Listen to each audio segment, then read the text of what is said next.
Big boss season 10 ಮೊದಲ captain ಕೂಡ ಇವರೇ, ಕೊನೆಯ ಕ್ಯಾಪ್ಟನ್ ಕೂಡ ಇವರೇ. ಆ ಡೋರ್ ಕೂಡ ಕ್ಯಾಪ್ಟನ್ ರೂಮ್ ಡೋರ್ ಕೂಡ ಕ್ಲೋಸ್ ಮಾಡಿಸ್ಬಿಟ್ಟು ಬಂದಿದ್ದಾರೆ ಇವತ್ತು. ಅದಲ್ಲದೆ ಬಿಗ್ ಬಾಸ್ ಈ ಬಾರಿ ಹೆಚ್ಚಾಗಿ ಮಸ್ತಿಗಿಂತ ಕುಸ್ತಿಯಿಂದನೇ ಸಿಕ್ಕಾಪಟ್ಟೆ ಸೌಂಡ್ ಮಾಡ್ತಿದೆ. ಜೊತೆಗೆ ವಿವಾದಗಳನ್ನು ಮೈಮೇಲೆ ಹಾಕೊಂಡು ಬಂದಿರೋವಂಥದ್ದು.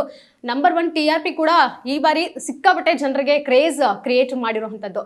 ಇನ್ನು ಕುಸ್ತಿ ಅಖಾಡಕ್ಕೆ ಇಳಿದು ತೊಡೆ ತಟ್ಟಿ ನಿಂತಿದ್ದ ಪೈಲ್ವಾನ್ ಸ್ನೇಹಿತ್ ಅವರು ತಮ್ಮ ಬಿಗ್ ಬಾಸ್ ಜರ್ನಿಯನ್ನ ಅರ್ಧಕ್ಕೆ ನಿಲ್ಲಿಸಿ ಬಂದಿದ್ದಾರೆ. ಯಾಕೆ, ಎಲ್ಲಿ ಅವರು ಎಡವಿದ್ರು, ಪ್ರತಿಯೊಂದನ್ನು ಅವ್ರನ್ನ ಕೇಳ್ತಾ ಹೋಗೋಣ. ಲಾಸ್ಟ್ ವೀಕ್ ಎಲಿಮಿನೇಟ್ ಆದ್ರು, ಆದ್ರೆ ಕೈಗೆ ತುಂಬಾ ಲೇಟ್ ಆಗಿ ಸಿಕ್ಕಿದ್ರು. ಹಾಯ್ ಪೈಲ್ವಾನ್ ಸ್ನೇಹಿತ್ ಅವರೇ, ವೆಲ್ಕಮ್. Hi, thank you. ಅಷ್ಟು ಒಳ್ಳೆ ಇಂಟ್ರೊಡಕ್ಷನ್ ಕೊಟ್ಟಿದ್ದಕ್ಕೆ ಥ್ಯಾಂಕ್ ಯು, ಖುಷಿ ಆಯ್ತು. ಅಂಡ್ ನಿಮ್ಮ ಕ್ವೆಶನ್ ಏನು, ಎಲ್ಲಿ ಎಡವ್ದೆ ಅಂತನಾ? ಇಲ್ಲ, ಅದಕ್ಕೆ ಬರ್ತೀನಿ. ಈಗ ಬಿಗ್ ಬಾಸ್ ಮುಗಿಸಿ ಬಂದಿದ್ದೀರಲ್ಲ, ಹೇಗೆ ಅನಿಸ್ತಾ ಇದೆ ಹೇಳಿ? ಈ ಪ್ರಪಂಚ ಹೇಗಿದೆ?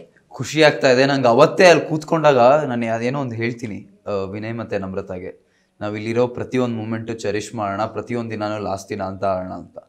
ನಾನು ಅದು ಹೇಳ್ದಾಗ್ಲೇ ನಂಗೆ ಎಲ್ಲೋ ಒಳಗಡೆ ಅನಿಸಿತ್ತು, ಇವತ್ತು ನಾನು ಹೊರಗಡೆ ಹೋಗಿ ಫ್ರೀ ಏರ್ ಬ್ರೀತ್ ಮಾಡ್ತೀನಿ ಅಂತ.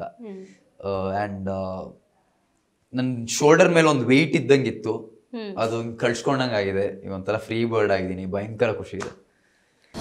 ಅನುಕ್ಷಣದ ಸುದ್ದಿಗಳಿಗಾಗಿ ವಿಸ್ತಾರ ನ್ಯೂಸ್ ಯೂಟ್ಯೂಬ್ ಚಾನೆಲ್ ಸಬ್ಸ್ಕ್ರೈಬ್ ಮಾಡಿ. ಹೊಸ ಸುದ್ದಿಗಳ ನೋಟಿಫಿಕೇಶನ್ಗಾಗಿ ಬೆಲ್ ಐಕಾನ್ ಕ್ಲಿಕ್ ಮಾಡಿ. ಲೇಟೆಸ್ಟ್ ಅಪ್ಡೇಟ್ಸ್ಗಾಗಿ www.vistaranews.com ವೆಬ್ಸೈಟ್ಗೆ ವಿಸಿಟ್ ಮಾಡಿ. ಅಂಗೈಯಲ್ಲೇ ಜಗತ್ತಿನ ಸುದ್ದಿ ತಿಳಿಯಲು ವಿಸ್ತಾರ ನ್ಯೂಸ್ ಕನ್ನಡ ಆಪ್ ಡೌನ್ಲೋಡ್ ಮಾಡಿ.